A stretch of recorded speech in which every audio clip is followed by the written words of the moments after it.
Hello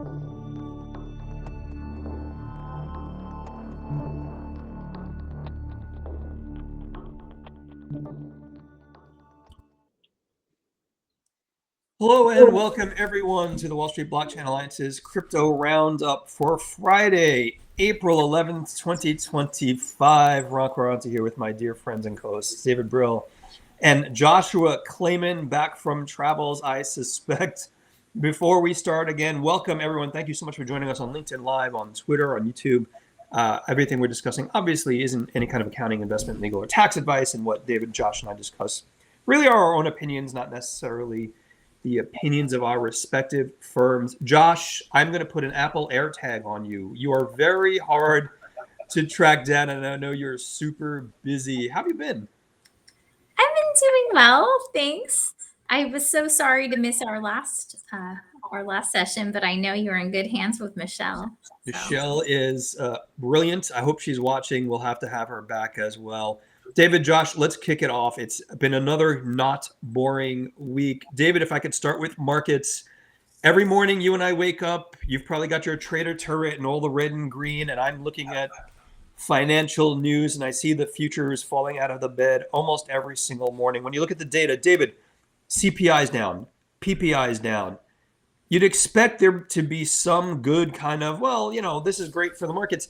And every single day, the markets fall out of the bed, or at least can't sustain their gains. David, what's happening in the marketplace? Well, it's really interesting because a lot of the data points and the inflation numbers are very favorable. They're going down.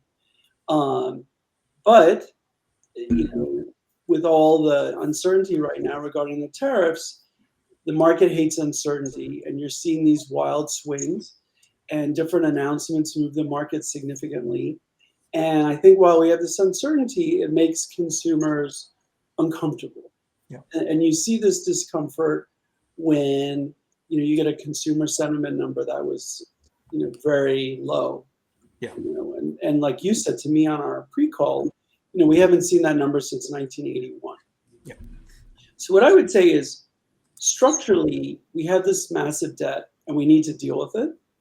And so right now we're going through some of the growing pains of trying to deal with that debt.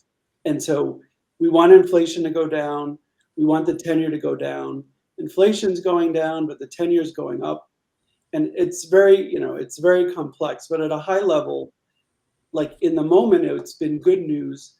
On a macro level, the uncertainty is really roiling the markets. But the last thing is, I droned on too long, but the last thing I will say is that the crypto market has stayed very steady, and I think that's a really good sign for our industry.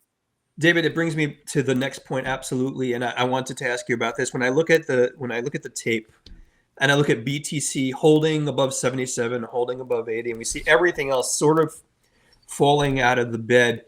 Is this part of the market work to weed out, quote unquote, the junk? And I don't want to use that term lightly, but this to me is a falling out of the crypto market where the quality stays. The stuff that shouldn't be, or maybe is a little too speculative, is getting washed out. Is that, David, an accurate perspective, do you think? I see it a little differently, Ron. I think I think you have these macro issues hitting our industry, and it doesn't really reflect on specific. It's not like there's a tariff on certain tokens and not on others. Right.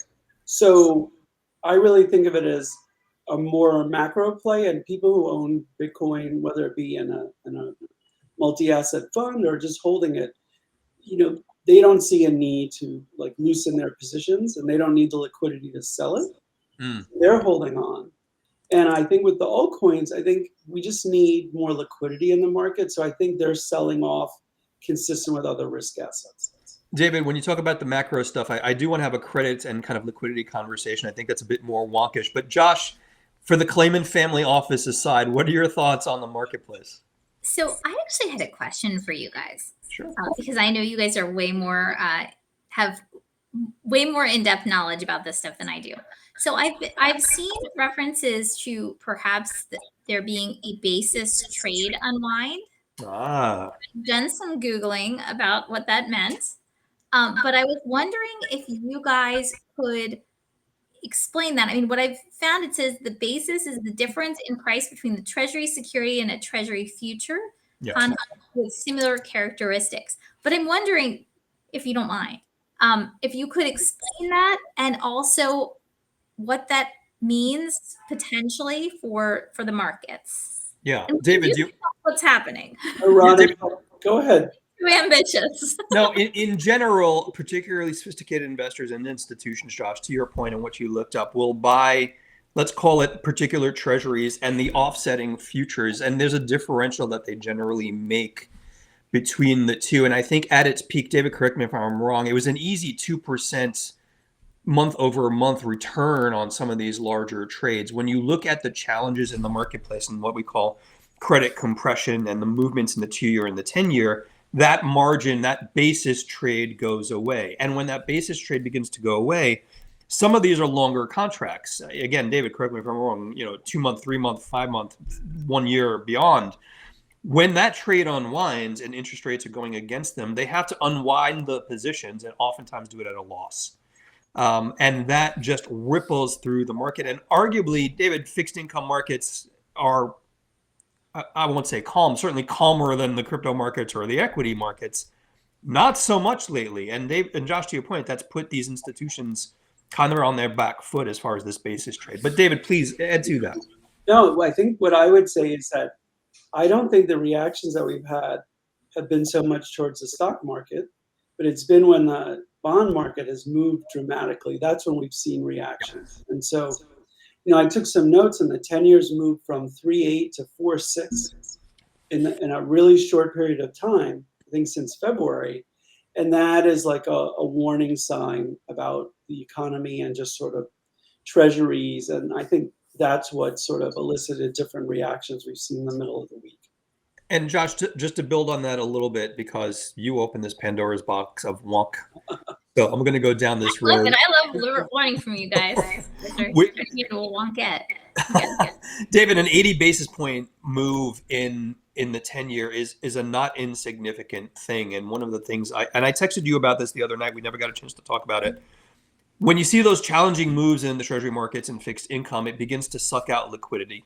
Yeah. And that's one of the things that concerns me. Now, arguably for those who are even wonkier than we are, I think there was a 2-year, 10-year auction, David, for U.S. treasuries. And the predictions were, oh my God, this is terrible. And, global geopolitical chaos means no one will be buying the treasuries. I think they were good sales. So I'm slightly less worried about the liquidity in the marketplace, David. But it just shows you the interconnectivity of all markets. Am I correct? Or do you disagree, David? No, I mean, clearly they're connected. But I really think that's interesting is that the bond market moves are what has elicited responses more than the big moves in the stock market. Yeah. And so I think that's something really to pay attention to. And I think also the other thing is that, we have all this debt we want to refinance, and we want to refinance it as cheaply as possible. So that's another dynamic to this. So What I would say, though, bringing it back to crypto, is that crypto has stayed fairly stable during all of this. I mean, we touched 78 and it bounced back. But I think that's really good for Bitcoin and the crypto market. Yeah. Josh, go ahead. I'm sorry. Can I just ask another question of you guys? Of course. Sorry, I'm becoming the questioner for a moment. But when we think about these tariffs that are going on, that have been announced, right, and we see this dance with China, in particular, usually when I think when we think of items that would be subject to a tariff, they might be cars or something like tangible. Mm-hmm. Do you guys see an effect on, and apologies if this is like a really basic question, but do you see, given the global nature of our crypto markets, do you see this having an effect on relationships with digital assets and platforms and other players that are based in China? David, you can go first on that one. It wouldn't surprise me if we saw some loosening of the reins on crypto and while this was going on. But, it's really hard to tell from here. I think people on the ground in China and maybe in Hong Kong might have a better feel. But it would be a good time if they wanted to. Uh-oh. That being said, David, are you using Starlink? Did you say we heard you say it wouldn't be a bad time to, and then we couldn't. Oh, you lost And then me. you cut Okay. It wouldn't be a bad time for them to reconsider loosening up the reins on crypto, but I think we have to see how everything plays out. David, I thought you added Starlink to the yacht. I'm a little concerned that it's winking out on you. Josh, if I could just add to that, when you look at things like tariffs outside of the kind of geopolitical and markets turbulence it creates, I think one of the more direct impacts, and I'd love someone in the audience to tell me if they agree or disagree. When you look at things like mining and the chips related to some of this stuff, I think that's more directly impactful outside of the turbulence in the marketplace. But I think it's a good point. It'll be interesting to see where all of that goes. Yeah, I think the other thing you're going to see is that you've seen some IPOs pulled. Yeah.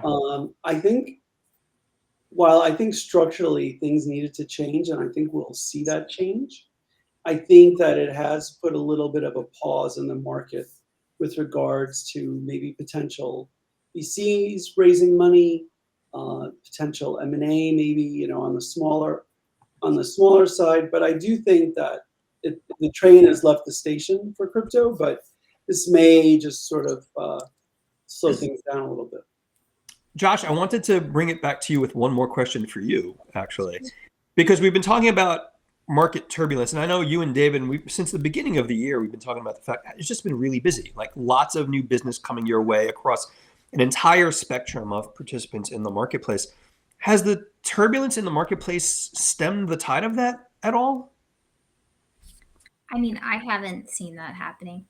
I've been obviously, like everyone else, I've heard about the pullbacks on certain IPOs, but we've also seen some announcements even just in the past week. I mean, and some, like even last week with all of the things that were going on, I think on Friday it was that Galaxy Digital announced that it was going to be going public in the US. They're already obviously public in Canada, but we're still seeing announcements like that. And I think, I haven't seen an impact, at least not yet, on projects.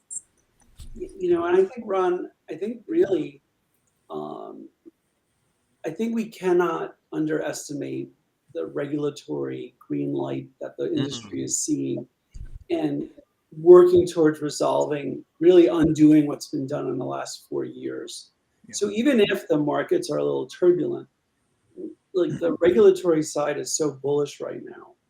We wound certain, got rid of SAB 121, the DeFi Broker rule, stablecoin legislation is really progressing in Congress. We've had hearings on the market structure bill. Really, I think you couldn't really get much more of a bullish scenario right now as far as regulatory concerns for our industry has in the US.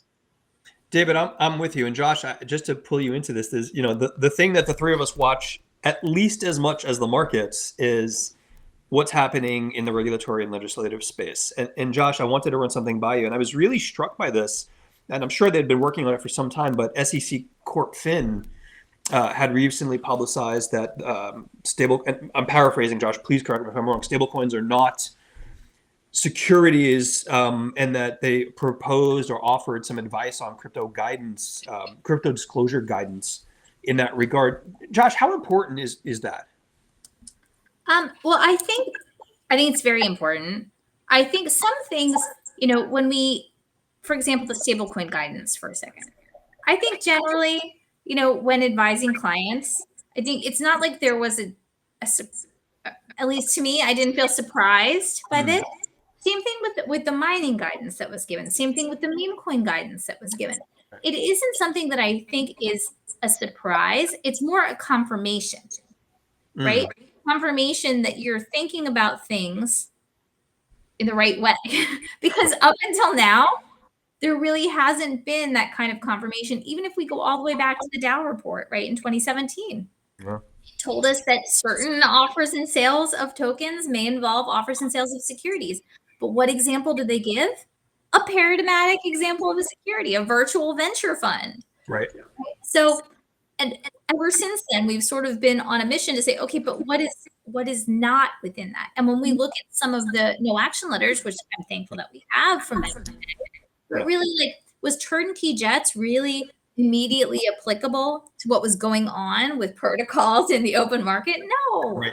And so I think these sorts of pronouncements, number one, they emphasize that we still have laws that apply and we still have the Howey test that applies. Yeah. But just to sort of reinforce that, yes, and when you apply the Howey test, and I'm not saying that, I mean, obviously there was the April 2019 guidance as well with the framework, but I think this is really, to me, like the first time when we're seeing a series of examples of applications where they say, and this passes. Almost like when you think about with the SEC, when you go online and you see the Q&As, like the Yes. Q&As or whatever, like that's kind of how I see this. And as you guys may have seen, or I'm sure you saw, I know you saw, just yesterday, the guidance about offers and sales of securities in crypto asset market.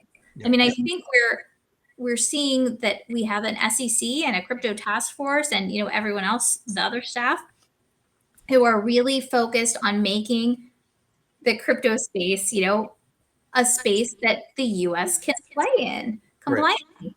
And also, I'll just do a quick plug. Those watching at home, immediately after our broadcast ends, or at 1 p.m. Eastern, there will be the second roundtable, which is focused on trading. And it's being live streamed from the SEC's website if you aren't able to go down and watch it in person. I'll be having popcorn and watching it. I just want to do a quick shout out in that regard. The Crypto Task Force meeting, Richard Johnson, CEO of Texture Capital, which is a WSBA member firm, an old friend and colleague in the industry, will be part of the panel. David Josh, he joined us in DC. He's a true thought leader when it comes to exchanges and marketplaces. So looking forward to that. David, I wanted to ask something of you, and I'm kind of ripping up the script to both of you. Recently, the DOJ dismantled its crypto enforcement group. And David, you and I have often spoken about this offline about how media reports on certain things. I don't mean this to be a bashing, quote unquote, mainstream media or anything like that, but that immediately became fodder for well, you know, I guess everyone's comfortable with crypto theft and all bad actors in the space. That's not true, correct, David? Yes, that's not true. I think what it is that they are not looking at protocols in terms of not what the protocols themselves are doing, but more they're focusing on the activities that are being done on the protocols, and they're not looking to go after, you know, engineers and founders of these protocols, but they're focusing on the behavior themselves. Yeah.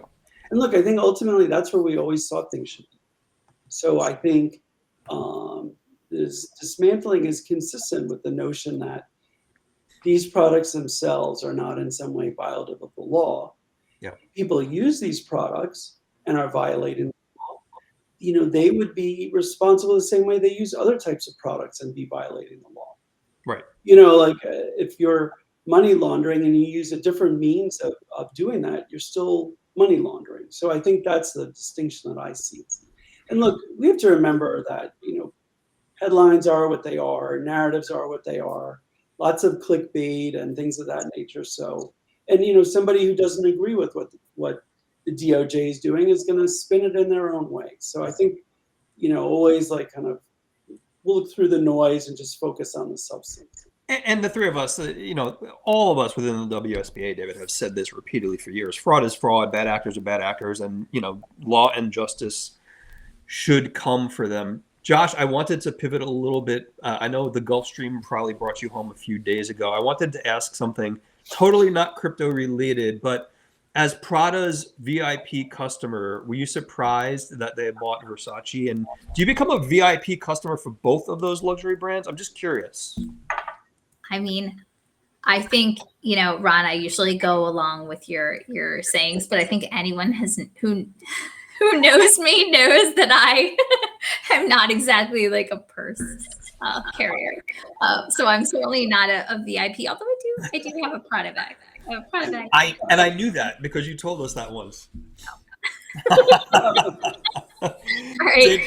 So I was not following the luxury goods market to know that was going to happen, but yeah, I'll get back to you on the VIP. Josh, I had a segue. It's been too long. David, Josh, I wanted to also talk a little bit about something. We've been talking about IPOs and kind of really the evolution of the crypto market. I'll do a shout out to David Adlerstein. David, Brill, you and I and David and probably one or two others are working to put together a crypto M&A webinar for the markets that we think is very, very important. And I asked this of both of you. What are you seeing from an M&A trends perspective? And why is that important? Josh should go first. The fire engines are back. When every time I'm in Manhattan, they're right behind me. I mean, Josh, again, let me ask you this question. In that context, to the extent you can talk about it, are some of your clients those M&A kind of clients who are like, look, we want to buy XYZ exchange? Or what does that marketplace look like? So I would say, that marketplace is heating up. I have deals right now that involve crypto M&A. What can I say? Folks are trying to expand their market reach. And a lot of times, to the extent that they may, and this doesn't just apply to folks coming into the US, right? It could be elsewhere in the world. But often, rather than going through the hurdles of finding or growing organically and obtaining all of the required licensing or registrations or other sorts of things, or developing goodwill over time, sometimes they want to be, I don't know if this is the right use of the term fast follower, but that's what I think of, right? Or where, they leapfrog ahead by doing an acquisition of an entity that already has that. So I think that's what we're going to continue to see. Yeah, I mean, I think, I don't want to say the sky is the limit, because I feel like, that sounds like investment advice or something like that. But yeah, I mean, I think we are, notwithstanding the stuff going on in the markets in the past couple of weeks, I think the US is open for business in a way that it wasn't before. And I think we're going to see more and more of it. David, assuming the ambulance has passed you by, I'd love your thoughts on this. So I agree with Josh. I think also we need to keep in mind that regardless of price, a lot of these protocols, technologies just evolved over the past few years. So even if their price is retraced, they're more substantive companies now, and they've executed now. So I think there's an opportunity both for TradFi to purchase assets in crypto. I think there's also for well-capitalized crypto companies. You saw Ripple just made an acquisition, Kraken made an acquisition, Coinbase made an acquisition. So I think you see strategic purchases, and then I think you'll see token on token purchases where like consortiums will develop of different tokens and maybe mergers of different tokens as well. So I think the market is ripe for that, and I think once things calm down a little bit, we'll hear more of that and see more of that. Yeah, and I think just related to that, although it's not necessarily always part of it, but I think what I'm seeing as well is a renewed focus on secured lending. Crypto transactions, I think that's going to be going up, and not just in the abstract. I mean, obviously, generally, not always, but when you have an acquisition, you often have a financing, right? And so understanding the implications if you're taking security, right, in digital assets, depending on the jurisdiction, I think that's something where there's been, as you guys know, I've worked on some things recently with that, but I'm seeing more and more, even from large institutions, really wanting to understand how this works. Josh, could we dive into that a little more deeply? Because for years, the three of us and so many colleagues have, crypto lending was a thing for a hot minute, a while back, but it had a series of issues in the United States. Were they solely regulatory issues in the US? And how has crypto lending evolved? Because one of the headlines I'm paraphrasing here, I continually see is crypto lending is coming back. This is going to be a huge industry. And that might very well be true, because that makes it part of the broader global financial markets. But what were those challenges, and are they still there? So some of the challenges were that it was a very immature market with very immature documents. Right. And I don't think that this was necessarily I don't think anyone, well, some people were trying to do scams, I'm sure. But I just recall from, just a few years ago, when you would speak with people at various companies and their counsel, and you'd be looking at documents, you may say, wait, what is this? How does this provision work? Or like, why are there no permitted liens? Why is what happens if there's an airdrop or a fork? And people would say, don't worry about that. If something like that ever happened, we would just call the loan, we would avoid it. And as we know from what happened in 2022 and 2023, things didn't necessarily play out as planned. And it came down to what was in the documents. And even if we think back to Celsius for a moment, right? If you look at what the bankruptcy court, I mean, paraphrasing, all caveats apply, right? Looking at the documents and saying, okay, actually, these terms say that these assets can be rehypothecated by Celsius and that they're not actually customer. You know, like I think people, it caused things, it threw things into high relief. And so now as we go through it, not just for crypto lending in the way that it was before, but really even just for loans in general by large players. Right. Like if you have an all assets loan and some of your collateral is crypto, you need to understand, well, where is this going to be custodied? How do I make sure that I have a security interest in it and that it's a perfected security interest in it? What about location? All these sorts of things. David, to Josh's point, that maturity, and again, we've discussed this many times, in that kind of lending space, the maturity of the proper documentation, and arguably, Josh, calling the lawyers early before it starts to get away from them, that's got to make TradFi in the aggregate, David, more comfortable engaging. Or you disagree? No, I agree. Actually, as both of you know, I spent months and months drafting a crypto lending agreement with, collateral and with covenants, and there really wasn't at that time there wasn't, a document really to start from. We really started from scratch. And, we had a document that we put together that I thought was pretty robust. But there are gaps, not necessarily in the document I drafted, but just in the way you think about how do you take custody of an asset, if there's a default, if, there's a margin call and the margin call is not met. Like the mechanics of that are still, I think, being perfected. And so I think that is some of the challenge. So when you think about it with dollars or securities, it's pretty easy. There's a mechanism for it, a well-worn path. But, if you think about it in lending for Bitcoin, who's custodying it? Like what approvals are they going to, who gives the direction that some of the assets should be liquidated? I think in crypto, it's just a lot more difficult. And then who's holding the assets? Like sometimes if you're a borrower, you don't want to not have access to your assets, but then the lender needs access to them in case you default. And it becomes much more complicated in crypto. For everyone in the audience, I've seen some of David's work, and there are never gaps in the documents that David puts together. Again, everyone, thank you so much for joining us. If you've got questions for Josh or David or I, please certainly put them in the chat. We're happy to address them. There are two other topics, Josh, David, that are, we follow on a regular basis, both in the work lives that you both have, as well as within the WSBA. One of them is real world asset tokenization and the news around some of what we're seeing. And I think it's BlackRock working. David, Josh, correct me if I'm wrong, from a custodial perspective with BNY Mellon, the Brill and the tokenization of all things in the financial market. And I think it was Larry Fink who recently said, look, tokenization is kind of the way of the future. And again, all the caveats apply, as Josh would say. David, how much more important would tokenization be in the scope of TradFi conversations versus crypto? Look, I think there's an opportunity, and I'm not covering new ground here, to unlock liquidity and assets that haven't been able to unlock that liquidity. I think RWA is more important for institutions and accredited investors. I think there's still a limited opportunity for retail investors to play in that space. So I sort of see it that way. And I don't really see, I think things will develop, but a lot of it really right now is more institutional driven and accredited investor driven.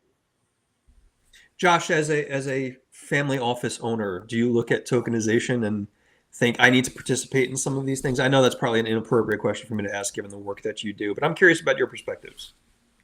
I mean, I think real world tokenization is very exciting. I think it is the future. I think when I think about, let me just back up for a second. When I think about tokenization in general, whether it's of a pencil or whether it's of, share of stock or a bond or whatever it may be. A lot of times I ask myself, is this just the plumbing? Or is it actually like, and is this redundant? Or is this completely dematerializing what we would have in terms of a paper or electronic contract? Right.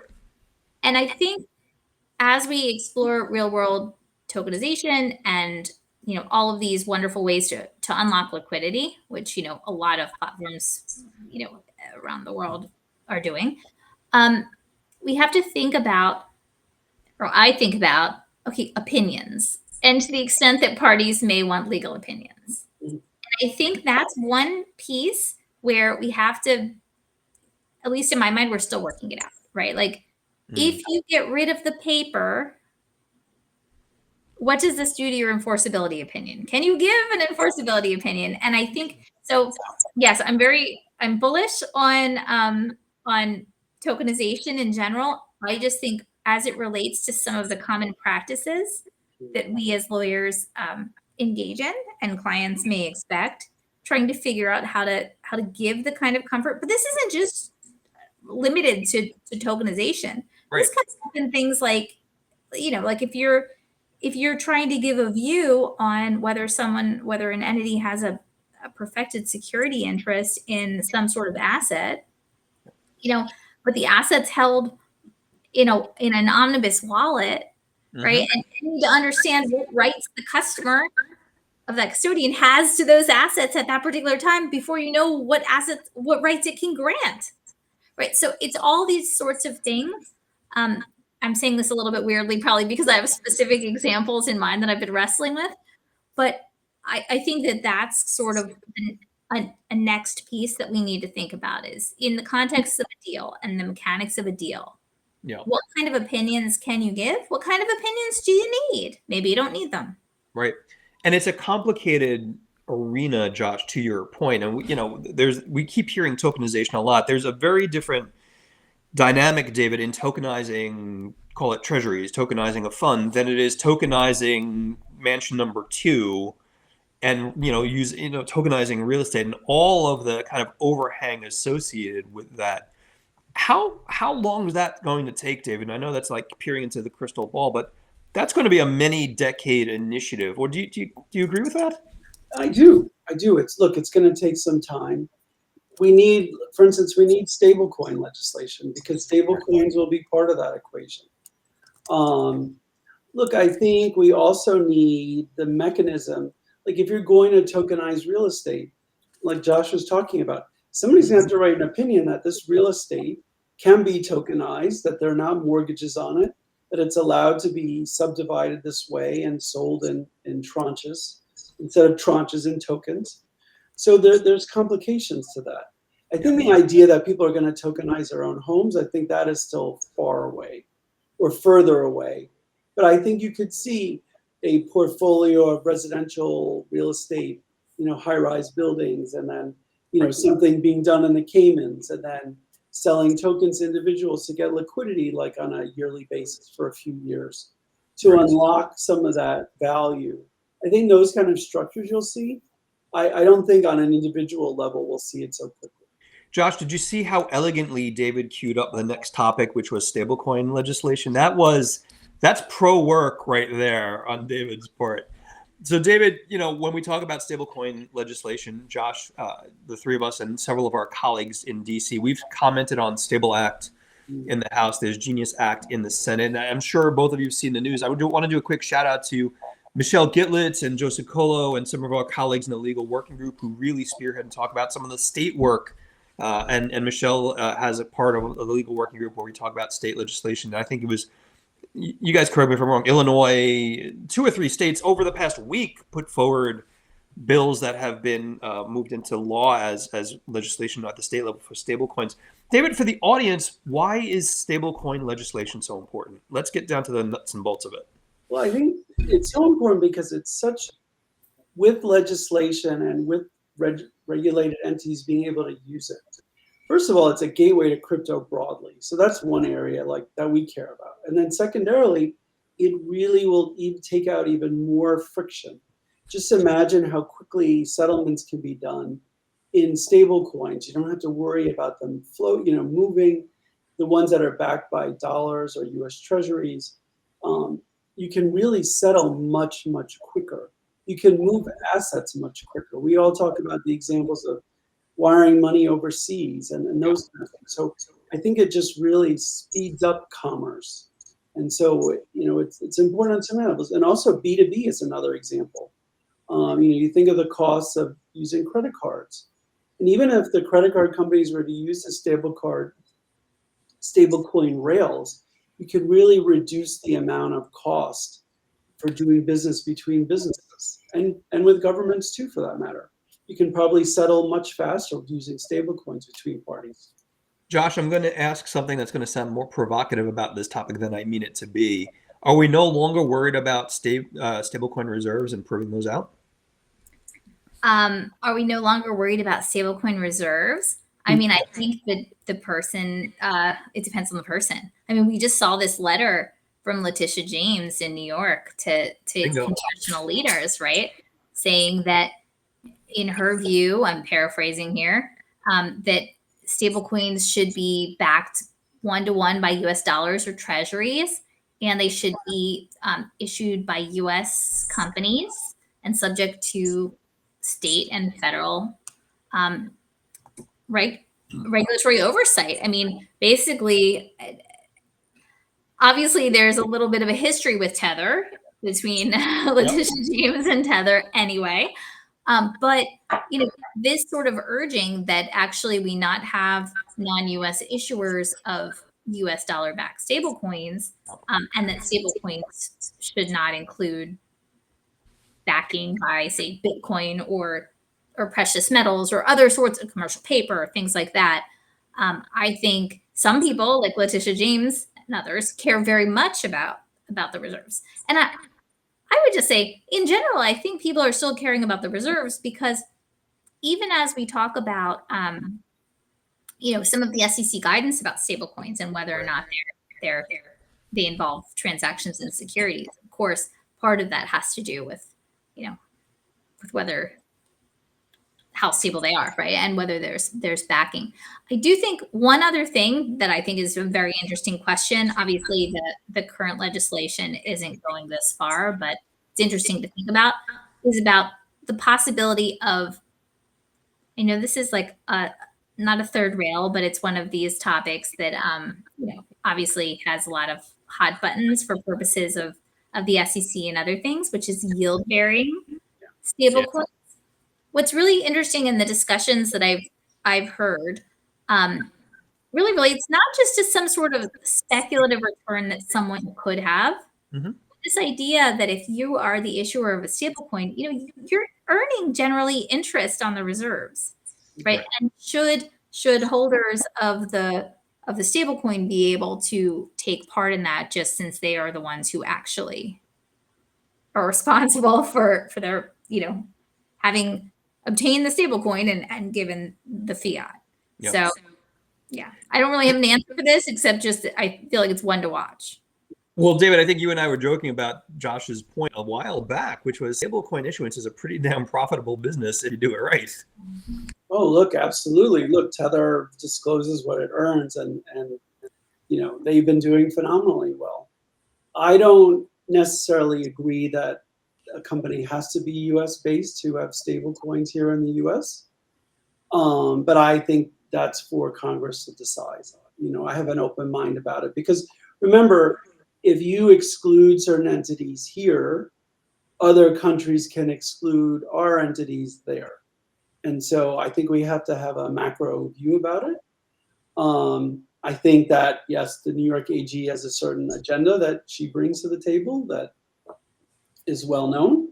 Yep. But I do think it really starts at the federal level. I think I think one of the reasons why crypto has struggled a little bit in getting adoption in the US, besides the SEC's view on things, is that we have, not only do you have, you can't really get a federal charter right now for crypto. Right. And you have to go through this 50-state process. Yep. And if you look at other countries, it just doesn't work that way.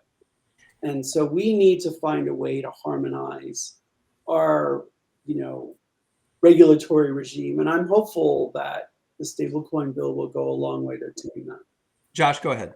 Yeah, I was just going to say, we of course do have state legislation that applies as well in many cases. And even if you have a non-US issuer, I mean, there are arguments that perhaps the Patriot Act would apply to a US dollar denominated stablecoin, right? Or certainly if you implicate the US correspondent banking system, right? Things like that. So I do think that, like, as similar to David, I think we should keep an open mind about these things. I do think that in terms of stablecoin legislation, and what is that saying? Don't let the perfect be the enemy of the good. I do think that, being able to mobilize on legislation would be a good thing. Yeah, no, I agree with you both. And David, I kind of take that holistic, we should allow overseas companies to do that, for example. But that being said, for someone who's using it, audit transparency about holdings is something that's critical, no matter where an organization like that is domiciled. We're kind of approaching time. David, I want to go back to markets. I know we'll be texting each other between now and next Friday. What do you see for, again, none of this is investment advice. What are the option markets telling you about crypto right now? I think it's really a macro issue that's driving this, and we discussed that at length. So I think people are just sort of waiting and seeing what's going to happen. But I think every day that crypto and Bitcoin stays in the 80s, and we're not sort of dipping to 74 again, or touching the former all-time high around 67K is a good day. And so my hope is that on a global level that things will settle down both in the treasury market and in the stock market.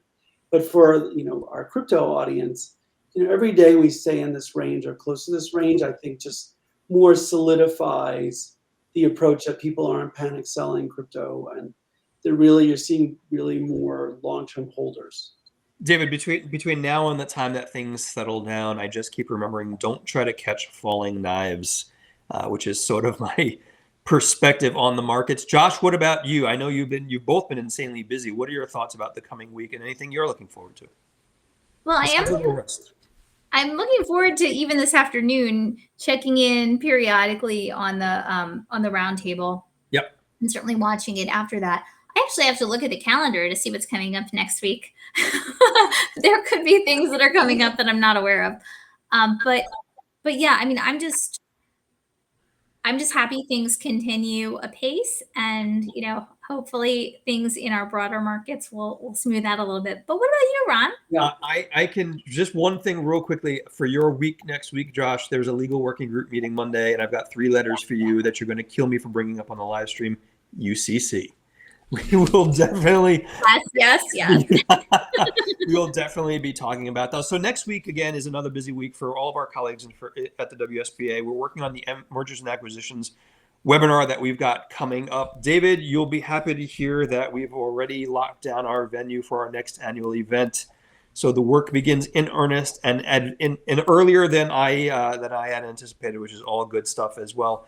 And the other thing, Josh, is the follow-on to our DC trip, that conversation that so many of us will be working on to really bring that voice of industry to the market. And somewhere in there is a lovely Sauvignon that's waiting for me over the weekend. So all good, all busy. For everyone in the audience who joined us, thank you so much for being here. If you've got questions for David or Josh or I that we couldn't get to, drop us an email, info@wsba.co.